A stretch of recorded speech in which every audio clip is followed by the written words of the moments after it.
Hello and welcome to Compassion. In this video, I will be explaining you about C13 NMR spectroscopy. So first, let's understand why do we use carbon 13 and why not carbon 12. So generally, carbon 12 nucleus, it has got even atomic number as well as even mass number.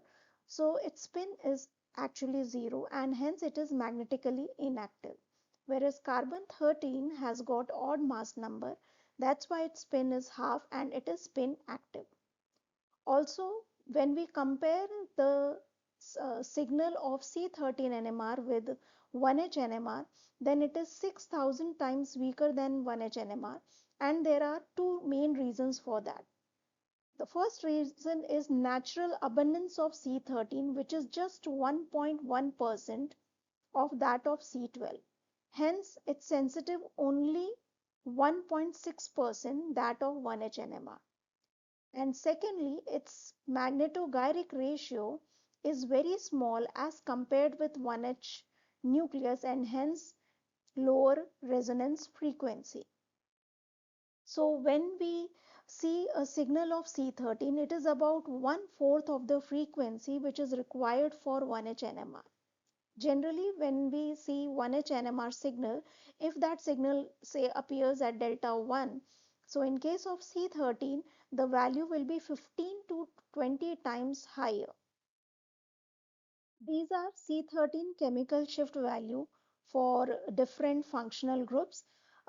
This will be useful while solving combined spectral problems.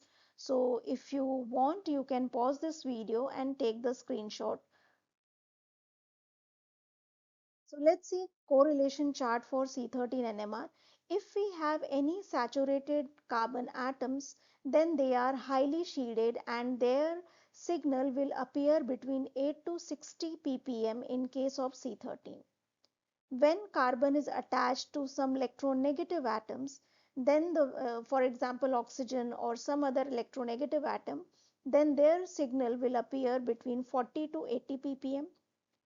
If we have some alkene or aromatic ring carbon atoms like benzene ring, then the signal will appear between 100 to 175 ppm. And for carbonyl carbons, the signal are highly deshielded, which appears between 155 to 220 ppm. Now, what is proton coupled C13 spectra, or how does spin-spin splitting occurs in case of C13 signals? In my previous video, I have explained you about spin-spin splitting in 1H NMR. Now let's understand spin-spin splitting in C13 NMR.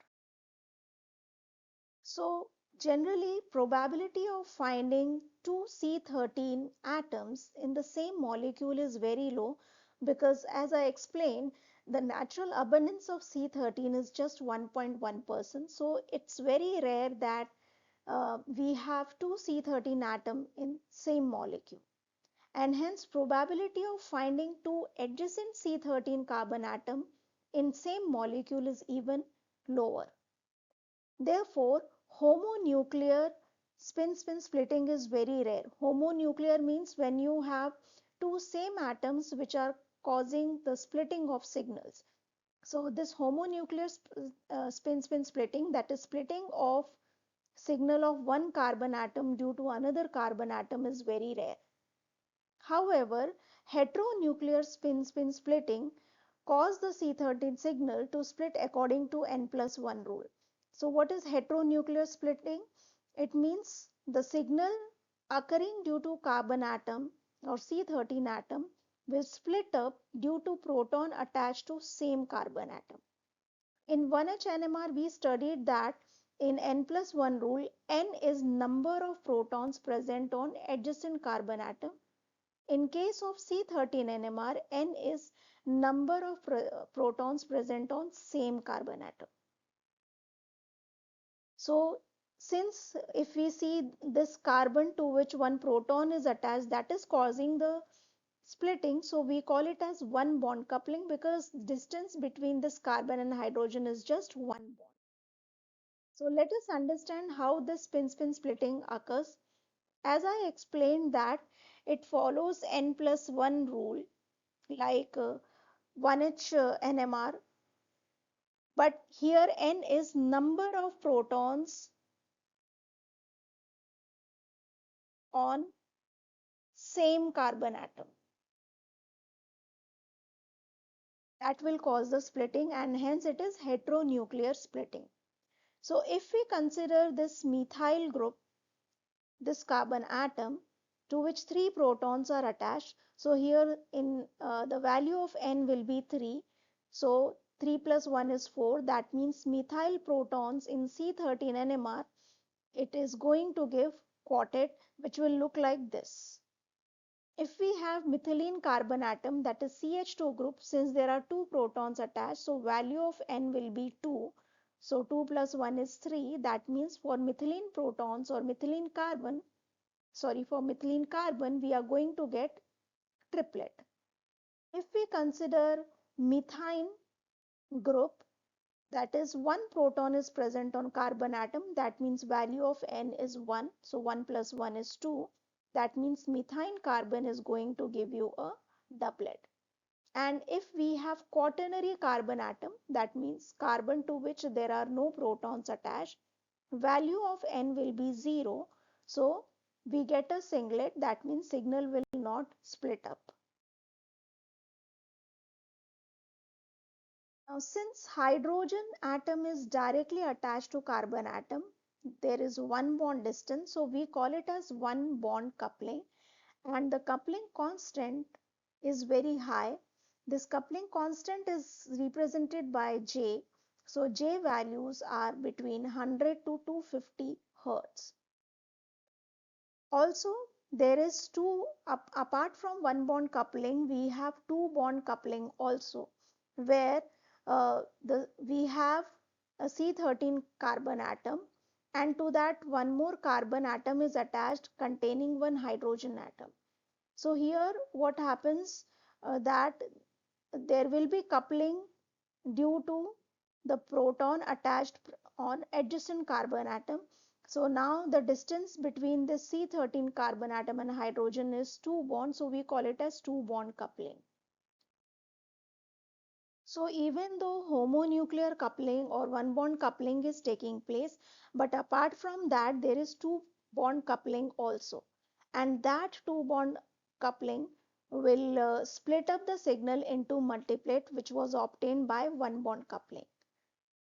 So this causes a complexity in the spectra, and hence if we have very large molecules, then they are difficult to interpret because multiplets of different carbon overlap as their coupling constant value or J value is very large. So this is the example where you can see we have a larger molecule, an ester functional group is present.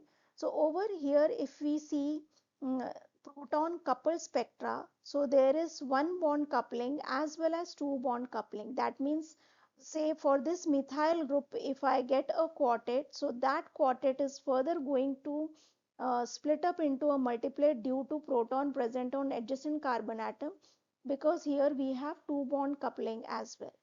So the spectra will look like this, which is quite complex. So in that case, to get a clear spectra, we need to do decoupling, remove the proton, which causes the splitting of the signal. So over here you can see proton coupled spectra where we have quartet, triplet signals. While in proton decoupled, we have removed the proton, so we are getting the signal only because of the carbon atom without any splitting, which looks quite clear. So when we say proton decoupled C13 spectra, so proton decoupling technique generally removes all interactions between protons and C13 nuclei, and that is the reason we get only singlets, because we have removed that interaction between proton and carbon. So splitting will not take place. And how do we get this done, or how do we decouple the proton? So that is done by irradiating all the protons in the molecule by broadband spectrum of frequency using radio frequency generator, and that is called as decoupler. So if we irradiate the protons with higher frequency, then it will decouple the proton from the molecule. So generally, irradiation with higher frequency causes the protons to become saturated as they undergo rapid upward and downward transition among their spin states. So this is one of the proton decoupled spectra of propanol. So over here we can see we have three different carbon atoms, and that's why we get three signals. Here there is no splitting because we have proton decoupled spectra. So there is rapid transition of protons decouple any spin interaction with C13 nuclei, and every chemically and magnetically distinct carbon will give only single peak. So here, depending upon number of carbon atom, we get diff different kinds of carbon atom, we get those many signals, and all those signals are singlet in case of proton decoupled spectra. So proton decoupled C13 spectrum generally give rise to increase in the intensity of signals of carbon atoms attached to hydrogen, and that increase in intensity is due to NOE, which is called as nuclear overhauser enhancement. So we see this effect when one of the two different types of atoms are irradiated and other spectrums are observed. Now, what is the disadvantage of this proton decoupled spectra? Here we lost the information of the hydrogen atom attached to the carbon because we have decoupled the proton. So we do not get any information regarding protons attached to that particular carbon atom. Let's understand what is off resonance decoupling. In case of proton decoupling, we completely decouple the proton from the molecule or remove the proton from the molecule. While in case of off resonance coupling, we set the frequency of decoupler either downfield or upfield from the normal proton spectrum. That means we are not completely decoupling the proton. We are just keeping the power of decoupler at minimum value to avoid complete decoupling. So when off resonance decoupling is used, then the magnitude of coupling constant is reduced, and in case of resonance decoupling, we can see the splitting by following n+1 rule, which was not observed in case of proton decoupled spectra. So off resonance decoupling gives very clear spectrum with splitting of C13 signal by hydrogen atom directly attached to that particular carbon. So this is the off resonance decoupled spectra of uh, propanol. In previous slide, I had shown you proton decoupled spectra of the same molecule. So here, as you can see, we have three different kinds of carbon atom. That means we will get three signals, and depending upon the total number of protons attached to those carbon atoms, splitting will take place. So if we see this methyl, and that is the first signal, it is a quartet. Why? Because when we apply n+1 rule, here value of n will be 3, that is number of protons attached to that same carbon atom, and that gives a quartet. For CH2, we get a triplet, that is second signal, where value of n is 2, and we get a triplet. Similarly, for third also we get a triplet. So this is how off resonance decoupled spectra looks like, and how we can check the splitting pattern. Now, what are the various factors which affect chemical shifts in C13 spectra? If we see this molecule, it consists of only carbon atoms. So first of all, we need to see how many signals are we going to get. That means how many different kinds of carbon atoms are present. So this methyl carbon is completely different from these three methyl carbon atoms. So that is going to give you the first signal. Then we have CH2, will give you second signal. We have these three methyl groups, they are going to give you third signal. And then we have this carbon atom to which no protons are attached, that will give you fourth signal. That means we are going to get total 4 signal for this particular molecule. Now, since this is completely saturated molecule, it is a branched alkane. And for alkanes, the chemical shift value is in the range of 14 to 40 ppm. Here, if we see this methyl group, its signal will appear at a highly shielded value, which is around delta 10. For remaining 3 methyl groups, the signal will appear at around 30. And if you compare signal A and signal B, then intensity of signal B is very high because we have total 3 similar kind of methyl groups. So as the number of similar kind of carbon increases, the intensity of signal will also become higher. This quaternary carbon atom to which no proton is attached, since there are no hydrogen attached, so due to lesser nuclear Overhauser enhancement, the intensity of the signal will be very low. That is the third signal. And then for methylene, which is literally de-shielded. Why is it de-shielded? Because it contains only 2 hydrogen atoms. It will appear at around delta value 40. This is cyclohexanol. So here if we see, it is a cycloalkane to which hydroxyl group is attached. So let's understand how the chemical shift value will get affected when some electronegative atom is attached to alkanes. So for this particular molecule, we are going to get total 4 different signal depending upon 4 different kinds of carbon atom. So if we see here, this we get this signal. These 2 carbon atom represented by A are identical, so they will give you first signal. Then this carbon atom is different compared to the CH2, so that will give second signal. These two will give third signal and then fourth signal. If you see this molecule is symmetrical molecule. I can break this molecule into 2 identical halves. So we are going to get 4 different kinds of signal as we have 4 different kinds of carbon atom, and it has got plane of symmetry which is passing through hydroxyl group. Over here, A and C signal are having higher intensity as there are 2 sets. B and D signals are of lesser intensity because we have only 1 set of carbon atom. And chemical shift of signal D is de-shielded because it is attached to electronegative oxygen atom. So as some electronegative atom is attached, de-shielding will take place.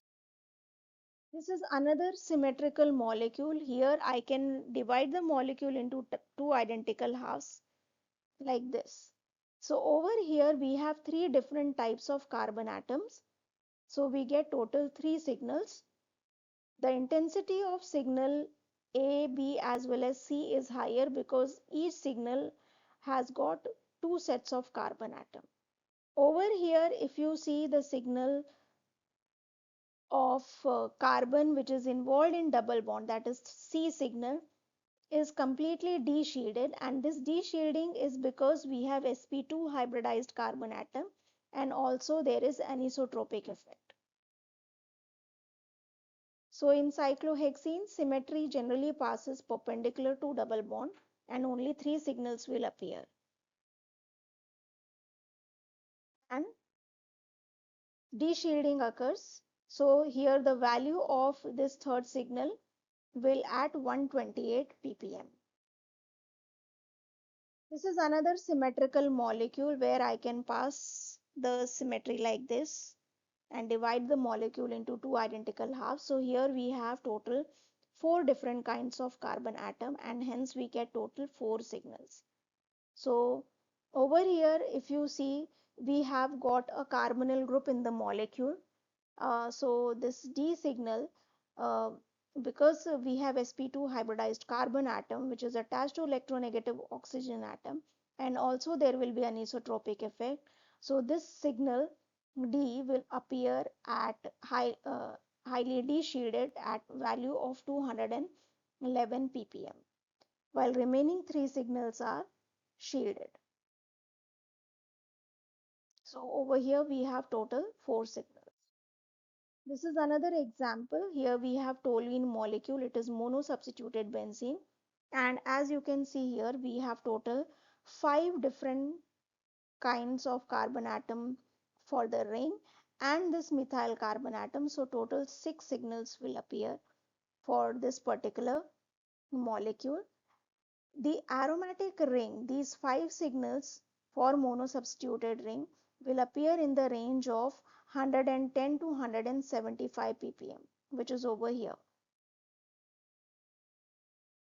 So when we say monosubstituted aromatic ring, it has got symmetry which passes through the substituted or ipso carbon atom, and hence it gives rise to four ring carbon signals, and one signal will be because of methyl group. So this signal is due to methyl group of toluene molecule. Ortho and meta carbon atoms means this D signal and C signal are having higher intensity because we have two sets of those carbon, and the B signal is of lower intensity because we have only one set of that kind of carbon. Similar is the case for this E signal. What happens if we have di-substituted aromatic rings? So we can have either ortho di-substituted, meta di-substituted or para di-substituted aromatic ring. Over here I have shown the examples of di-substituted aromatic rings containing same substituent. That means these rings are having plane of symmetry. So over here if we see, then since plane of symmetry is present, that means you just consider one half of the molecule and count different kinds of carbon atom. Those many signals will appear in the molecule. So here we have this first signal, second and third. These three carbon atoms are of different kinds. So that means we get total three signals for this molecule.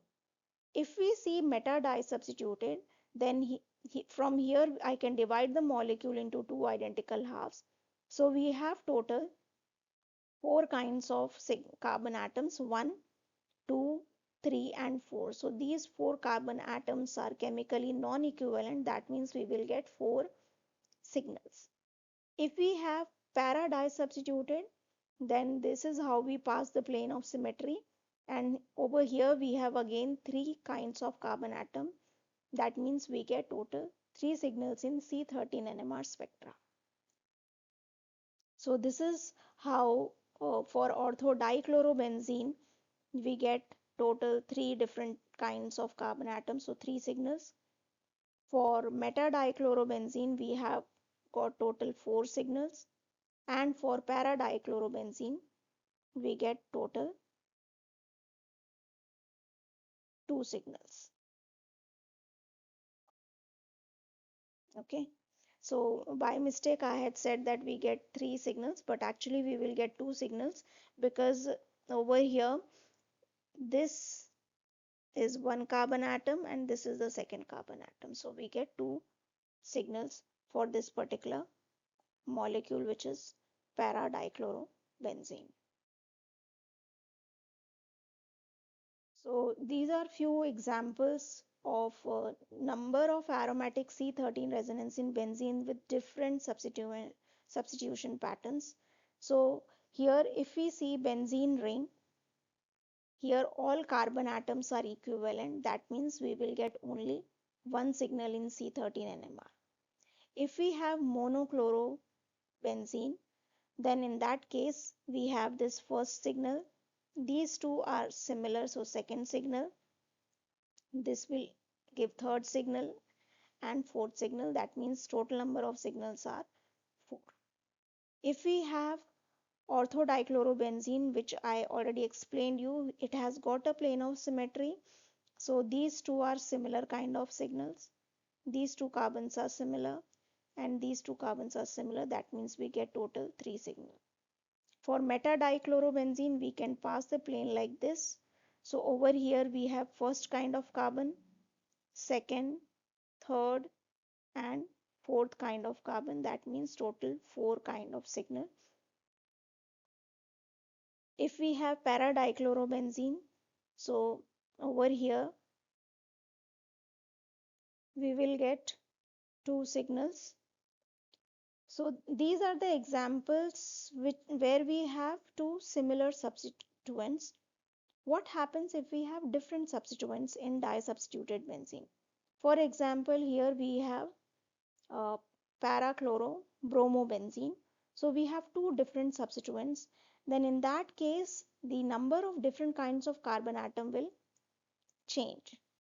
So here we are going to get total four signals because we have four different kinds of carbon atoms. So this is first, second, third, and fourth. When we have meta-disubstituted benzene with two different substituents, then in this case we have total six different kinds of carbon atom. This is first, second, then this is different because here over here we have bromine, while this is different because we have chlorine. So third, fourth, fifth, and sixth. So we get total signal, six signal. Similar is the case with ortho derivative where we get six different kinds of carbon atom. That's why we'll get total six signals. So that's all for this for today. So here I've just explained how to find out different total number of signals in C13 NMR. In next video, I will be discussing few examples how to find out proton decoupled signals and off resonance decoupled signals in certain molecules. So thank you for watching. Please like, share, and subscribe. Thank you so much.